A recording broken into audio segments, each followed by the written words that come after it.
Aujourd'hui, je vous fais une petite vidéo, elle va être assez courte. C'est sur la lubrification de la suspension arrière et avant. C'est vrai que c'est quelque chose qu'on ne pense pas forcément à faire. Et que ça serait idéal de le faire pas régulièrement, mais quand ça commence à couiner ou quand les amortisseurs commencent à saccader au lieu d'être beaucoup fluides. Et voilà, normalement, bon, on va sentir une amélioration.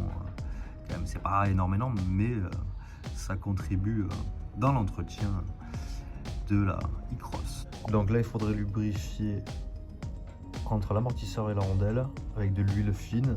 Pareil de l'autre côté. Idem là. Entre la rondelle et l'amortisseur, entre la rondelle et l'amortisseur. Pareil de l'autre côté. Et pour le bras de la suspension inférieure, pareil, il faut lubrifier là. Pareil pour l'autre côté. Et on va mettre une goutte ou deux légèrement ici aussi. Voilà. De façon que lui, ça casse plus. Et si vous voulez aller plus loin dans la lubrification, donc vous dévissez ici, vous avez l'amortisseur. Et ensuite, cette bague-là, elle tourne. Vous la dévissez. Et vous arrivez donc au ressort. Donc ça, vous le graissez à l'intérieur. Et avec le gros joint blanc d'étanchéité. Voilà, que vous huilez à l'intérieur du joint. On peut également changer de ressort de suspension. Il y a plusieurs modèles en fonction de votre poids.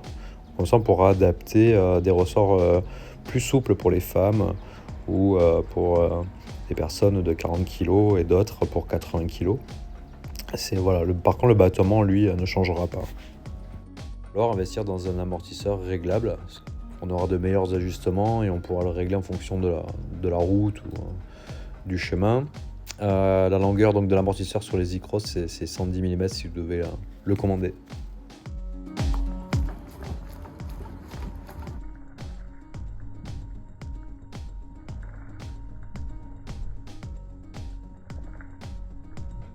Donc pour devant, on va lubrifier légèrement l'axe et ensuite ici les ressorts, pareil de l'autre côté.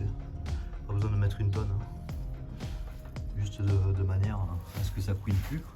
Donc là vous allez voir la différence, c'est beaucoup plus fluide, ça couine plus.